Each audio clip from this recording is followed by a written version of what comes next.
আসসালামু আলাইকুম।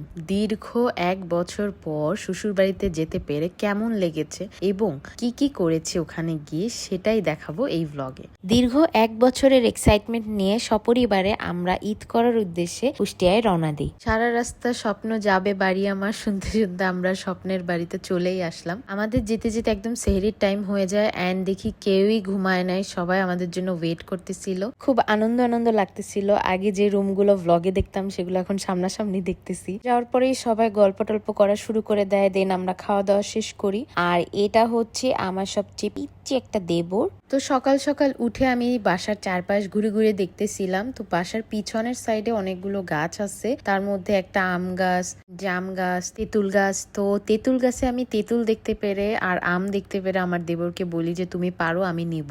আর এইদিকে এই পুচকি দেবরটাও ঘুরে ঘুরে বেড়াচ্ছিল। ওকে যে কি কিউট লাগে মাশাআল্লাহ। অবশেষে 4টা ছোট ছোট আম আর একটা তেঁতুল পেয়ে আমি খুব খুশি হয়ে যাই। দেন হচ্ছে আমরা মেহেদি দিতে ফুপির বাসায় চলে যাই। তো ফুপির বাসায় গিয়ে আমরা ফুপির বাসার ছাদে যাই আর ওখানে অনেকগুলো গাছ লাগানো ছিল অ্যালোভেরার, প্লাস ফুপির অনেকগুলো কবুতর ছিল, ওগুলো দেখতেছিলাম আমরা ঘুরে ঘুরে। এরপর আমরা সবাই মিলে মেহেদি দেওয়া শুরু করে দিই আর আমরা সবাই ঠিক করি যে হাতের তালুতে আমরা সেম ডিজাইন দিব। অনেক সুন্দর করে আমাদের হাতে মেহেদি দিয়ে দিচ্ছিল।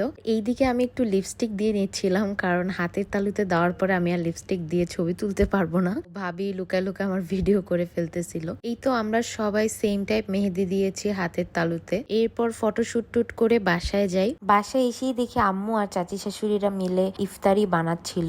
এরপরে আমি আর ইপসা ভাবি মিলে প্লেটে প্লেটে সবার জন্য ইফতারি বেড়ে দিচ্ছিলাম। তো এইদিকে দীপ্ত আমাকে বলতেছিল যে এত মানুষের ইফতারি এক বাসায় কখনো হতে দেখছো তুমি? এরপরে সবাই ইফতারি খুলি আর এত মানুষ মিলে একসাথে ইফতারি করার মজাটাই অন্যরকম। আর এইদিকে আমাদের বড় রোজাদার রোজা খুলতেছে। তো ইফতারি শেষে দীপ্ত আয়েদের সাথে খেলাধুলা শুরু করে।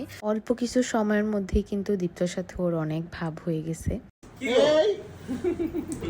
আমাকেই ফুল দাও। আর ওটা নতুন বউকে, ওটা নতুন বউ। ও ওটা নতুন বউ। আর এটা পুরাতন বউকে। হাফসা দে নতুন বউকে। দে মানে কি? দে মানে ও সরি।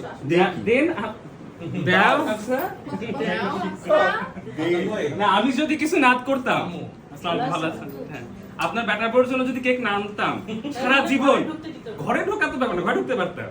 যে পরিমাণ স্লেজিং খাইতাম জীবন, এই স্লেজিং আমার এই কেকের টাকা চলে যাক ব্যাপার না, কিন্তু এই স্লেজিং এর আমি খুব ভয় পাই। আমাদের ছাদে সবগুলা ফুল তোলাই দিল। মানে আজকে তোমার ওয়েলকাম হলো। হ্যাঁ আজকে কাম হলো তো। আরে যে 6.5 না 7,000 টাকা দিয়ে এই কেকটা, এটা এখন এই কেকের খোটা যে কতবার আমার শুনতে হবে। অবশ্যই আল্লাহ মাহবুব জানে। অবশ্যই শুনছি। ইচ্ছালামি প্রমি, এটা তো ইচ্ছালামি। থ্যাংক ইউ বল। ও মা থ্যাংক ইউ। খোল দেখ কত টাকা আছে। কি আমাদের ইচ্ছালামি করি। এর কত টাকাটা? 10 টাকা। আমার এই দেখো। এটা $10 টাকা না। $10 ও মাই গড। এটা তো হইলো না আদনান এটা ভাই। ঠিক না। এটা আমি খুশি মনে দেইনি, বলে রাখি। আমি একটুও খুশি মনে কিন্তু রানি নাই। আমাকে যে পরিমাণ সারাদিন পচাবে, হ্যাঁ সেই পচা থেকে রক্ষা পাবো। জীবনও করতাম না, আপনার মনে হয় আমি আমার অবশ্যই মনে হয়। লাউ নিয়ে আসো। না, আমরা হ্যাপি বার্থডে তো বলবো না, আমরা বলবো যে ওয়েলকাম হোম। হ্যাঁ না ওয়েলকাম না, সুরে কি হয় বলো, সুর করে করে। তুই বল ওয়েলকাম হোম। প্রমি প্রত্যাবর্তন শুভ।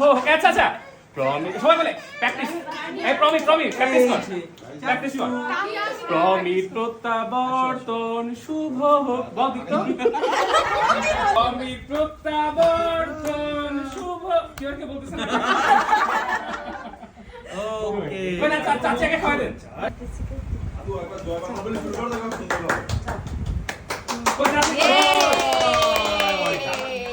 চাচি আসেন।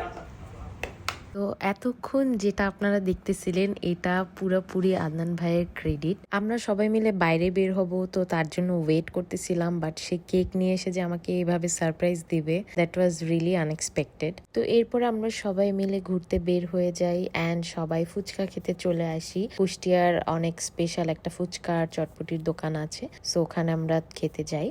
তো এই মামার ফুচকা চটপটি দুইটাই ট্রাই করা হয়, তার মধ্যে চটপটিটা একদম অস্থির লেভেলের জোস ছিল। এরপরে আমরা সবাই মিলে ফুচকাটা অনেক এনজয় করি, সাথে খাওয়া দাওয়া করি, আড্ডা টাড্ডা দিই, অনেক ভালো লাগতেছিল সবার সাথে একসাথে বের হয়ে। আর এইদিকে দীপ্ত চটপটি খাচ্ছিল, সো আমি ওর কাছ থেকেও মেরে দিই।